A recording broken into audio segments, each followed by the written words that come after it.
didn't start acting lessons until about 83. I got cast in Alamo Bay, which was directed by Louis Ball and starred Ed Harris and Amy Madigan.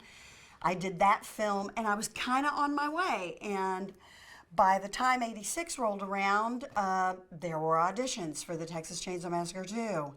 So I went to Austin to audition for Toby and Kit. And lots of action on the page, not a lot of dialogue. So I just ran screaming down the hallway outside the casting office, and I ran through the door and slammed it, and I pulled the chairs out from Toby and Kit, and I piled them in front of the door, and I backed into the corner saying, "They live on fear, they live on fear." And that's how I got cast. I got cast by playing the action. They wanted somebody who was going to be athletic and unafraid of all the physicality that the movie was going to have. I hadn't seen an entire script, so I didn't really know what was to come. And it was so much more demanding than I thought it was going to be, but I had the time of my life. Oh no! Oh no! LG! I have always had a very vivid imagination. I grew up in the South. There was a woods behind our house. You know, and little kids back in that time, I mean, that was in the early 60s. That was the 60s, where you were out all day and all night, and you didn't go in until dinner time. And it's just a brilliant way for your imagination to blossom when you have complete freedom as a child and complete, or what I felt like at the time was complete security. And I was always a voracious reader. To this day, reading is a disease for me. I am bookish. I love scripts. I love plays. I love Shakespeare. I love it all. And I love words. I came from a family, you know, you didn't have television and movies and things that you easily went to all the time. We read aloud as a family. We played charades as a family. You know, there were always cultural and political discussions flying around, and I had a family on two opposite sides of everything. So you had to be able to think on your feet, and that was the attraction for me, and I knew I could do it. I audited an acting class in Houston, and I saw what they were doing, and I absolutely got the fire. I thought, I can do this. I can do this. I'm not different from these people. And all throughout my career, I've increasingly become to recognize I am not different from these people. These people may have more money and public recognition and much bigger roles in studio films, but I'm not different from these people. I can do this. I'm in Houston, Texas. There's only a nascent movie business in its infancy. We had Urban Cowboy, and we had Terms of Endearment, and Alamo Bay. And that kind of wrapped it up for a while. You didn't have this wild indie scene where people were always doing all these horror films and such. My family wanted me to be secure. They wanted me to have a good job with benefits, things like that. And I understood the mindset completely because they didn't know any show business people, except my cousin, Rebecca Balding. She recently passed away. She had started a career in the 70s, and that kind of fueled the fire for me as well. So I feel like every human being deep inside has to find that wellspring that says, if I have to go it alone, then I have to go it alone. I want to try this. I want to take a risk. And I'm kind of a risk-taking kind of person. You know, I climbed trees and I jumped off of rocks and I went swimming in streams and lakes and by myself. I figured, oh, this will be another supporting role. This isn't going to be a big deal. Once they entered into negotiations with my agents, which there really weren't any because it was scale, I didn't care. When I knew what a big deal it was is when I went and visited Tom Savini in his special effects lab, there was like a campus in Austin. You know, a variety of little buildings with wardrobe, makeup. We did hair and makeup tests. I'd never done anything like that before. I didn't have a real comprehensive kind of SFX thing going on, but Tom wanted me to know what I'm going to be working opposite. This is how the guys are going to look. This is what we're going to be doing here. And, you know, he was very generous and very kind. And that's basically around the time I got the script. I started reading through it, and I'm on every page. I'm in nearly every single scene of the film. And I saw how demanding physically it was going to be. It wasn't until I saw Carrie White's extraordinary set. His art design, art direction was just, it was like walking into Oz. You know, for people who like blood and screaming and that kind of stuff. You're my fave. And it was just revelatory, and it covered so much area. It was up and down. It was multi-layered. That's when I knew this is going to be the best experience of my life, and it really was. Sure. Sure. I love working with writers. I love writers. I respect them. They don't get treated with a lot of respect. Kit Carson was right there. One key phrase he said that informs every action that Stretch takes: there is ferocity in women. When women's children are threatened, when their lives are threatened, when they know that somebody's going to try to overpower them and hurt them, something comes out in women. And I identified with that because I wasn't afraid of having a fist fight when I was a little kid. I embraced that. Toby was a little, you know, his traffic was heavy at that point because he was editing Invaders from Mars while he was shooting this film. And they were editing, they had guys 24/7 in these trailers assembling daily. So he was 24/7. Maybe he got 4 hours of sleep a day. I don't think he needed it. You know, Toby was the kind of filmmaker who simply wanted to be in the camera. I am film. I am celluloid. I want to capture these images. His visuals were always very well defined. You know when you're watching a Tobe Hooper film. Boys, you never should have been doing this. At the time back in the 80s, horror was still considered kind of porny. It was trailer park. It was low end. It's where you can start your career, but if you're not careful, you will end it there. I don't think I had done a horror film until Texas Chainsaw Massacre 2. I did not know that much about Tobe. I had never seen any film interviews with him. I had read some things, but not much. People didn't want to interview Tobe back in those days, regardless of what Rex Reed had said about the Texas Chainsaw Massacre, that it is a great American classic, which it is. Tobe was kept largely at arm's length from the film community overall. Getting his career started after Texas Chainsaw Massacre was a huge challenge for him. And then taking on a sequel, but I knew it was going to get eyeballs. I knew people were going to go see it. I knew it was going to get reviewed. You know, Toby's very gruff. He was very simple. He was not going to give you a lot of complicated direction. He pretty much, when he cast his players, he already knew if they had the core of the character down. Then I just give them their lines. And I think he knew he wanted a Texas girl. They auditioned 400 plus women from the East and West Coasts. And then Tobe came to Texas. He wanted a Texas girl. And I think Kit did too. This is Stretch, your fearless reporter, live from Dallas. He had total, complete faith in me. Total and complete faith in me. It was just great. It was just great. And Texas itself was a character in this film. From the very beginning, when you see the dead corpse draped over the headstone of the first movie, you're in Texas. People have accents. You know, it's a well-defined place.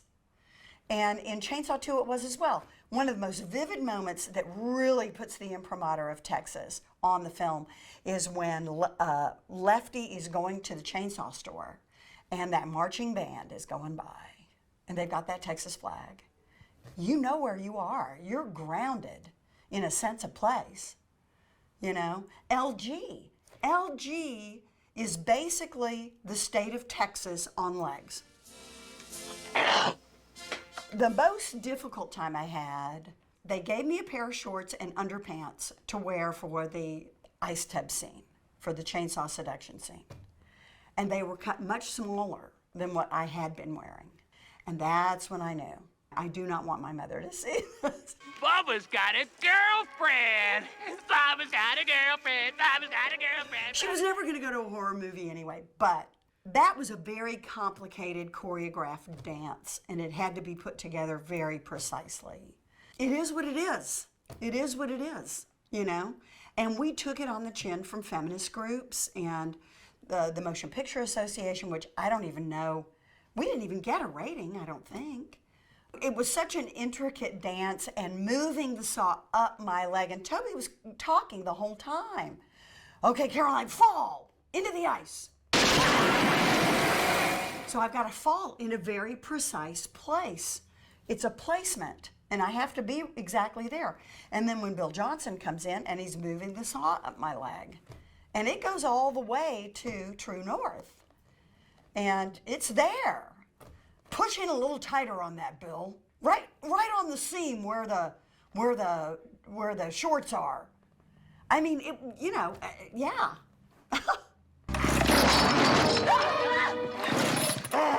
But it's scary as hell, and nobody had done something like that before.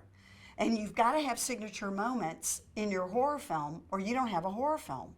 You just have replicating everybody else's movies over and over.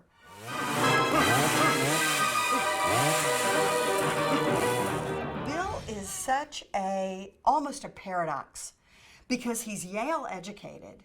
He was writing for Psychology Today and Science Magazine and all these very erudite publications.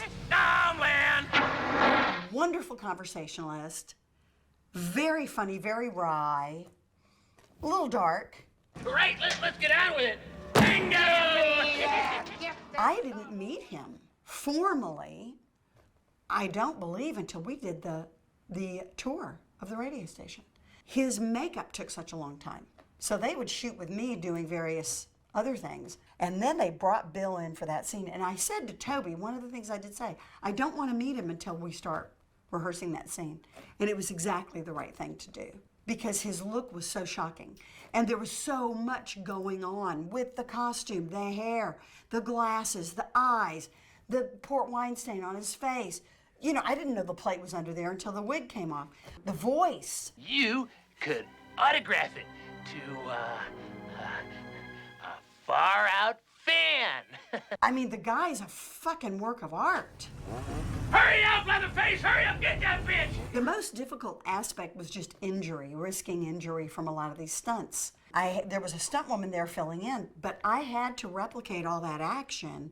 When I tumble head over kilter down the tunnel, I had to grab those roots and hang there and going down the slide into the smokehouse. You know, just the running, over and over and over the running. Those narrow little stairs where Bill chases me up to Chainsaw Heaven with the razor going against my calves the whole time.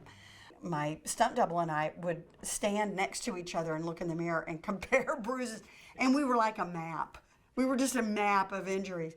That was really the biggest obstacle, but you can't make that an obstacle. You can't even think about it.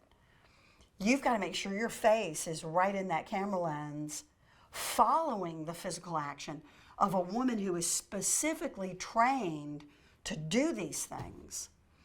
And John Moyo, stunt coordinator, worked hard with me. He worked hard with me. He kicked my ass. Hit her, Grandpa. Okay, come on, Grandma. When I was a little girl, we dug foxholes and we raced go-karts and we climbed trees. And it was a rough and tumble childhood. And I was reliving that in many ways. Leatherface was actually played by two perfect actors, one being the stunt double and one being Bill Johnson. They hired Bill Johnson partly because he was extremely well educated and you could see his eyes were so expressive. His entire face is covered with a mask, but those eyes are telegraphing every single thing that he's thinking and feeling. No more so than when you see the chainsaw seduction scene. Then you've got Bob Elmore, a little bit taller, extremely athletic, extremely strong, doing all these outrageous stunts.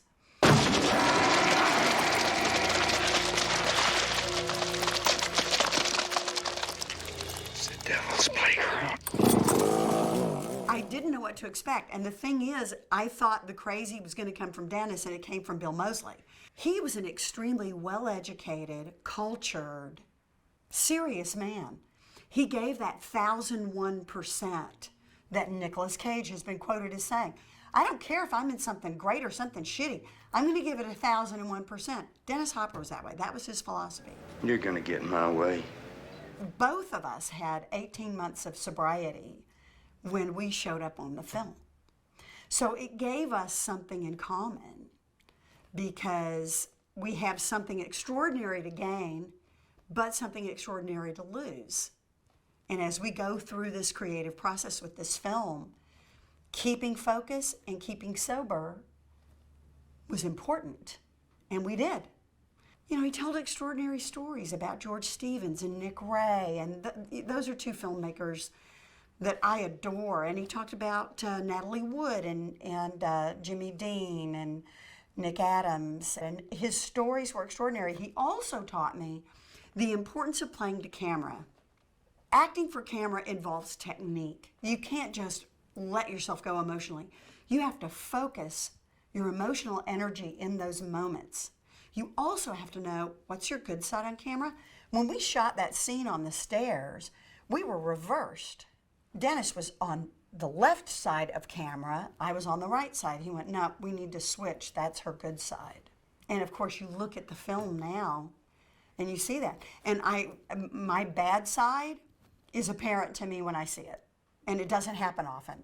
Knowing how to move into the light, out of the light, make an entrance, make an exit, what kind of lens is on the camera, how big can you be, how small can you be, those are the things you have to know acting for camera. Grandpa's strict liquid diet keeps him as fresh as a rose.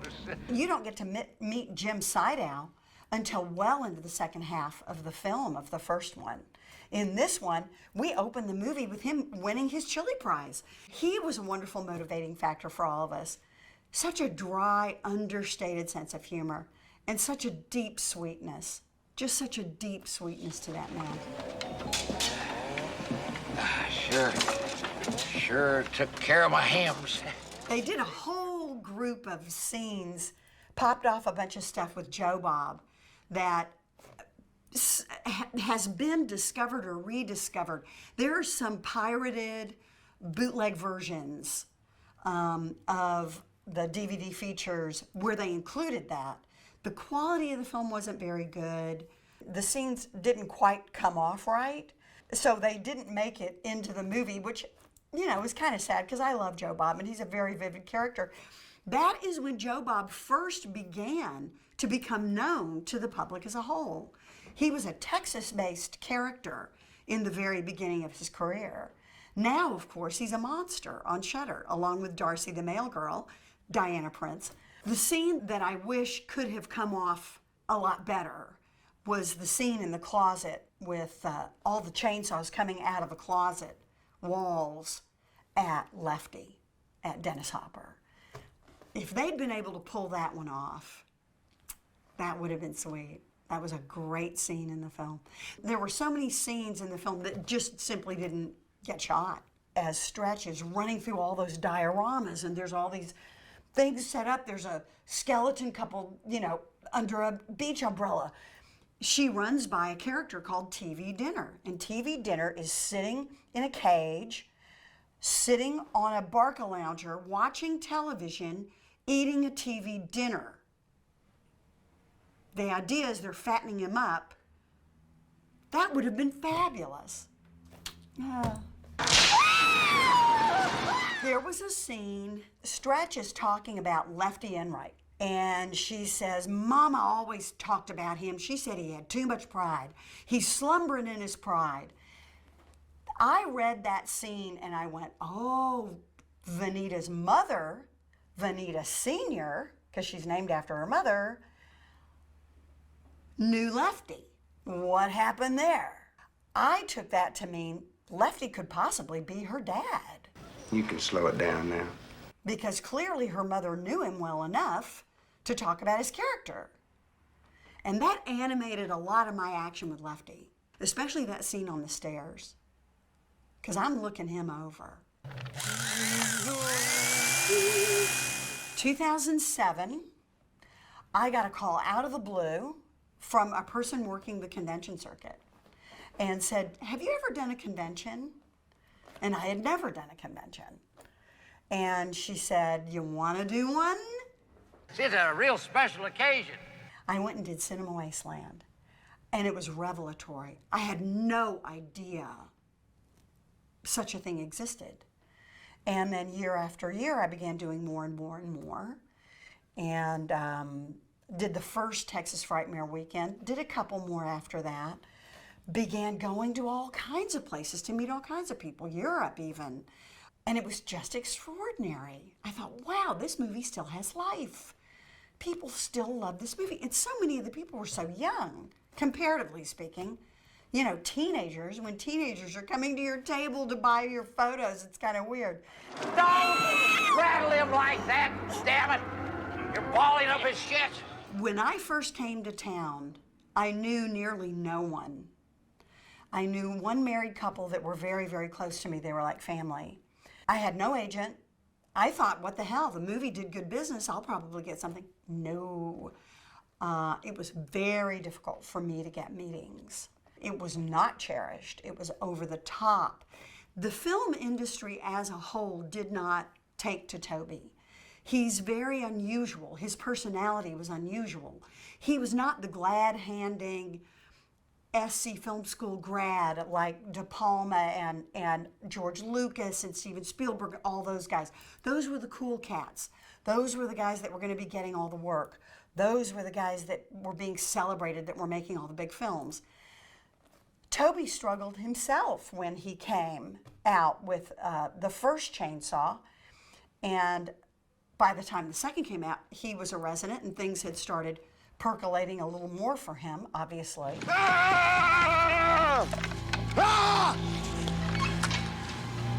I struggled, and then one day I went to an art show. Some friends of mine invited me to an art show, and it was out in Santa Monica. And who should walk up to me to say hello? And for a major movie star to walk up to a nobody and open a conversation is like, it was Dennis. And he had some friends with him, and he said, "This is Caroline Williams. She was my co-star in the Texas Chainsaw Massacre 2. She's a really great actress." And I was absolutely floored. And I had a chance to chat with him and told him I'm having a tough time. I met him at his agent's office, and he walked me through the front door. That's how I got represented. There was a very popular nightclub. Madonna and George Michael and Warren Beatty and Jack Nicholson and all the cool guys hung out at this place called Helena's. And it was 80s. It was, when you can go to a nightclub with a retractable canvas roof in the middle of the Rampart District, and they start playing In Excess because the band is there. Okay, so Dennis made a lot of things happen for me. He really was instrumental in making my career move forward. The movie came out at the end of August. I didn't move to LA until September. So I was still in Dallas, and I went with a few friends. That Saw scene, I mean, you know, it made me squirm a little bit. My friends were chill about it. My agent, maybe not so much. You know, back then, the feminist movement and all these various things, I mean, they're always cyclical. They go around, things get very liberal and very liberalized, things get very tightened up. It's always, the pendulum is always swinging. At that particular point, there was a real sense of propriety, especially in Dallas, about the way you're represented within the industry. Oh, are you really? Really? Good? I'm deeply proud of that scene now. I mean, I've had a chance to kind of grow through it. Standards vary and change so much. I mean, softcore porn, in a way, is kind of the order of the day. If you saw X, which to me carries the spirit of Toby deep within its DNA, If Toby had been able to get away with highly sexualized scenes like that, he would have. So Ty West kind of picked that one up, and the photography was fantastic. It was so Toby to me. Okay, you want to hang up now? Stretch is still in Texas. She is a Texan. She and LG were joined at the hip, and she is still a Texan, and she still loves the music. She still loves being a part of the culture in Texas because of everything she went through. I think she's marginalized a little bit by the public who wonder about her. Is she crazy? What's her thing? It would be interesting to see her walk back into a DJ booth. It would be interesting to see her walk across that bridge.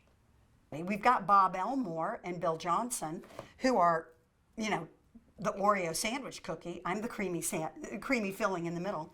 Chop Top is alive in Bill Moseley and could be even better.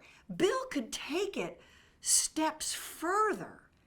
Everything that Bill has done for Rob Zombie, everything that Bill has done in all the movies subsequent to Chainsaw are still very much a part of him. In a Vida de Gata, baby? Oh, it's heavy. I can't imagine leaving money laying on the table. That's the way I kind of see it. Plus, it could be an extremely entertaining film. The culture is different. The culture is far more accepting of everything that you see in Chainsaw 2 now than it was back in the 80s. Horror has changed the culture. It doesn't matter what movie you see. There will be, if it's an action-adventure film, there will be horror elements in it. There will be suspense. There will be scares. You're not even going to see that many traditional romantic films that don't have those tense moments. Horror is very much a terrific medium for translating the events of the current day, as it was for George Romero, as it was for Toby, as it has been for Sean Cunningham, as it has been for countless numbers of horror filmmakers moving forward. There's no better time than today to make a really good horror film. Oh, Lord, help me beat this stranger that walks beside me and takes away my strength. Lord, you show me the end. Show me what I fear, so I don't fear it no more. We get new fans every single year.